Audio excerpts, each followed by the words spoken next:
Hello, everyone. Welcome to another great lesson with us here at English Pod. My name is Marco. And I'm Erica. And today we're going to be talking about an ER, an emergency room. Exactly. We're bringing you our very own ER drama here at English Pod. Yeah, doctor shows are very popular with people, medical terms and all that stuff. Yeah, so we're going to teach you some words that you might hear commonly in medical shows on TV or in movies. This is really common language in television. Or even at a hospital, right? Well, yeah, but let's hope our listeners don't have to face this. Okay, so let's preview some words in vocabulary preview. Vocabulary preview. All right, so what's our first word? Okay, the first word is CPR. CPR. CPR. So that's pretty easy. What does that mean? Well, it's short for cardiopulmonary resuscitation. Okay. If that means anything to you. Well, cardio is related to the heart. Uh-huh. Pulmonary refers to the lungs. Yep. Resuscitation means to come back to life. Yes. So basically CPR is, when someone stops breathing, you put your mouth on their mouth and you breathe inside their lungs. Okay, to give them air. Yeah. Oh, okay. So CPR. That's CPR. Okay. So let's take a look at our next word. BP. BP. So BP is short for Blood pressure. blood pressure. That's Yeah. just the way that doctors use it in the emergency room. Exactly. Pretty simple. Okay, so blood pressure. And our last word, acute respiratory failure. Acute respiratory failure. So what is that exactly? That sounds complicated. Basically, it's really serious that you stop breathing. You stop breathing. Yeah.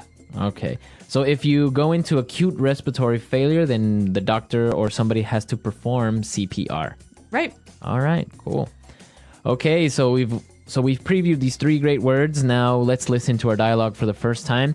It's going to be really fast and you're going to have a lot of drama in it, so don't worry if you don't understand everything. Yeah, we're going to come back and teach you some of the important language.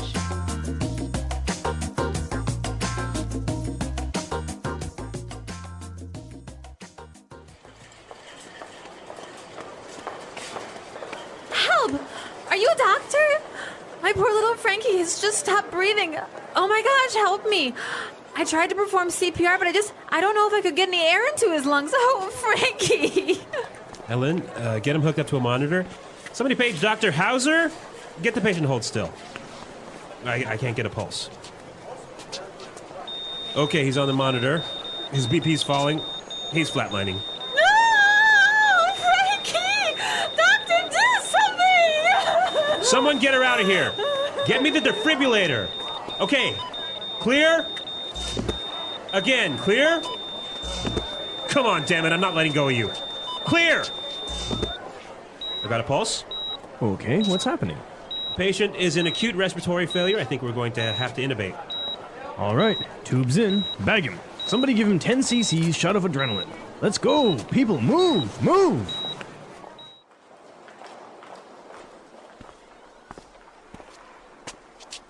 Doctor, oh, thank God. How is he? We've managed to stabilize Frankie, but he's not out of the woods yet. He's still in critical condition. We're moving him to intensive care, but... Doctor, just do whatever it takes. I just want my little Frankie to be okay. I couldn't imagine life without my little hamster.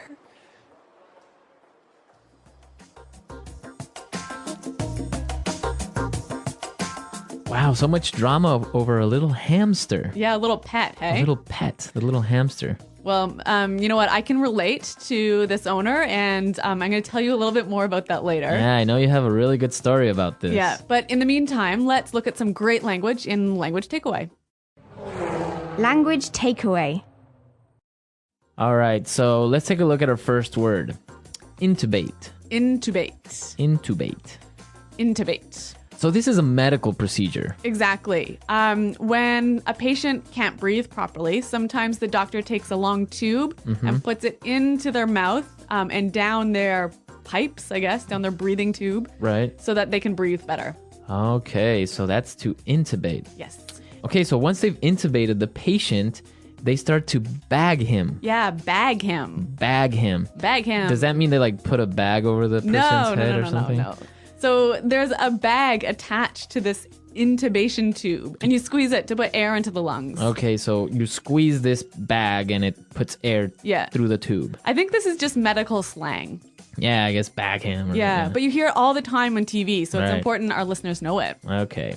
Let's look at our next word. Critical condition. Critical condition. Critical condition. The patient's in critical condition. This condition means it's serious. Right. If a patient is in critical condition, they're either really, really hurt or really, really sick, and they could die pretty soon. Okay. So you don't want to be in critical condition. No. Let's take a look at our next word. Stabilize. Stabilize. Stabilize. Stabilize. So when the doctors stabilize a patient, they take that patient out of danger. Exactly. When a patient is stabilized, they probably won't die in 5 minutes. Okay. But they could still be really sick. They could be in critical condition, right? But it's under control. Exactly. Okay. Yeah. Stabilize. Let's look at our last word. ICU. ICU. ICU. Intensive care unit. Okay, that's what it means. Intensive care unit. Yep. So that's the place where patients who are in critical condition are taken. Right. So what's the difference between an ICU and a regular room? Well, I don't know. I've never been in one. But I think like patients are monitored regularly. And I think there's, maybe there are more nurses and fewer patients. There's just a higher level of care. A higher level of care. Yeah. Okay. Okay, so it's time for us to listen to our dialogue again. Now try to catch all of these medical terms that we've just talked about, and then we'll come back and explain a few phrases. Help! Are you a doctor? My poor little Frankie has just stopped breathing. Oh my gosh, help me. I tried to perform CPR, but I don't know if I could get any air into his lungs. Oh, Frankie. Ellen, get him hooked up to a monitor. Somebody page Dr. Hauser. Get the patient hold still. I can't get a pulse. Okay, he's on the monitor. His BP's falling. He's flatlining. No! Frankie! Doctor, do something! Someone get her out of here. Get me the defibrillator. Okay, clear? Again, clear? Come on, damn it, I'm not letting go of you. Clear! I've got a pulse. Okay, what's happening? The patient is in acute respiratory failure. I think we're going to have to intubate. All right, tubes in. Bag him. Somebody give him 10 cc's shot of adrenaline. Let's go. People, move, move. Doctor, oh, thank God. How is he? We've managed to stabilize Frankie, but he's not out of the woods yet. He's still in critical condition. We're moving him to intensive care, but... Doctor, just do whatever it takes. I just want my little Frankie to be okay. I couldn't imagine life without my little hamster. Okay, so there are some really good phrasal verbs in this dialogue. Yeah, a couple of good phrasal verbs. Okay, so let's take a look at these phrasal verbs in putting it together. Putting it together. All right, so what's our first phrasal verb today? Hook up. Hook up. Hook up.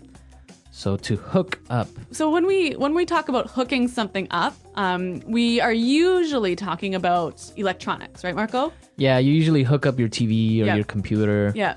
So why don't we listen to some examples of how we would use hook up? Example 1. I finally got a Nintendo Wii. Come on, help me hook it up to the TV. Example 2. I don't know how to hook up this new DVD player. Can you help me? Example 3. I just hooked up my new HD TV. Want to come over and watch a movie? Great. So you can see that there are a few different variations of this pattern here with the word hook up because it's a phrasal verb. Exactly. And I think the same patterns can apply to our next phrasal verb. Hold still. Hold still. Hold still. Hold still. So the doctor needed the patient to hold still. Right. To stop moving. Stop moving, exactly. Okay, let's listen to some more examples of hold still because, again, it's a really great phrasal verb that you can change up a little bit. Example 1. If you don't hold still, I can't see if you have something in your eye.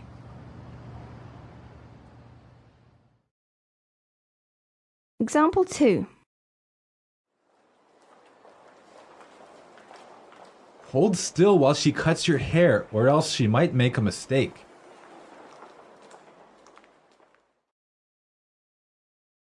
Example 3. Hold still, you have a bee on your back. Okay, hold still. Great word. Yep.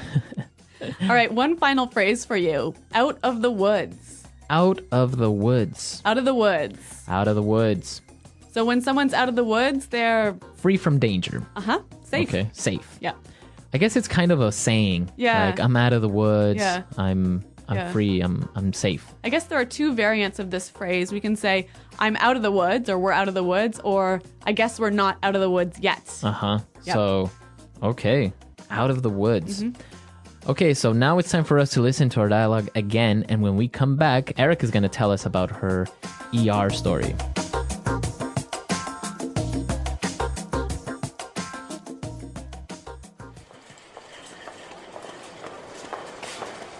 Help! Are you a doctor? My poor little Frankie has just stopped breathing. Oh my gosh, help me. I tried to perform CPR, but I don't know if I could get any air into his lungs. Oh, Frankie. Ellen, get him hooked up to a monitor.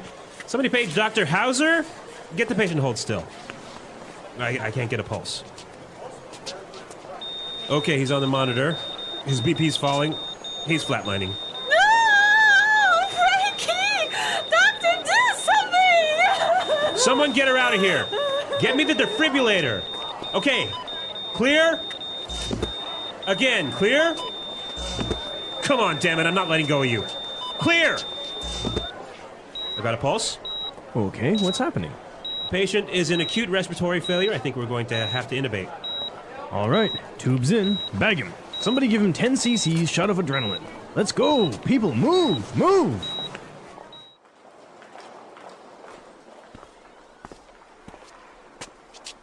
Doctor, oh, thank God. How is he? We've managed to stabilize Frankie, but he's not out of the woods yet. He's still in critical condition. We're moving him to intensive care, but... Doctor, just do whatever it takes. I just want my little Frankie to be okay. I couldn't imagine life without my little hamster.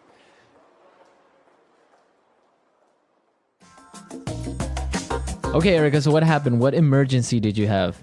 Well, it was with my cat. Your cat. Yes, I had some people over for dinner, and it was maybe 1:30 in the morning, and I went downstairs to let them out and show them where the taxis were. And then I came up and I saw that the cat was gone, and it turned out that the cat fell out of the window. Fell out of the window. Yeah. All right, but our listeners have to know, what story or what floor do you live on? The 20th floor. The 20th. Yeah, so this is really dangerous, right? That's really high up. Yeah. So I went outside and I was calling for my cat, and I was like, Mr. Finn, where are you? How did you know he fell out? I just knew. Yeah? Yeah. Mother's instinct. I guess so. And so he was calling back to me, and so I picked him up and brought him to the house, and then we had to bring him to the vet, and it was 2:30, 3 in the morning at this time, and the vet was like not very happy that we woke him up out of bed. But that was a really good emergency, though. Yeah. So anyway, we brought him to the vet. He was in critical condition for a couple of days, and then we had to keep him in the vet's ICU for about a week. He broke his back. He broke two of his legs. Wow. Yeah, and so he was in the hospital for 3 weeks, and then at home on bed rest for another 3 weeks. Wow. But now he's good as new. Good as new. Yeah. He used up one of his 7 lives. Yes, 9 lives. Nine. Yeah. I think maybe 8 of his 9 8. lives. He's only got 1 left. Yeah. Wow, that's an interesting story. I guess that's the inspiration under this dialogue. Exactly. Sometimes we Anglos really treat our cats and our hamsters and our dogs like they're our children. Yeah. No, that's good. Yeah. Well, I'm glad Mr. Finn is okay and he's walking and good as new. Yep, good as new. So maybe our users have some stories about their pets Yes. being taken to the hospital. I want to hear. Yeah, that should be interesting. I've never had a pet actually break a leg or anything, so Don't have any pet stories this time, but we want to hear what you think. So come to EnglishPod.com, leave all your questions and comments and your stories. Yes. And we'll be there to answer them. Well, guys, thanks for listening. And until next time, Goodbye. goodbye.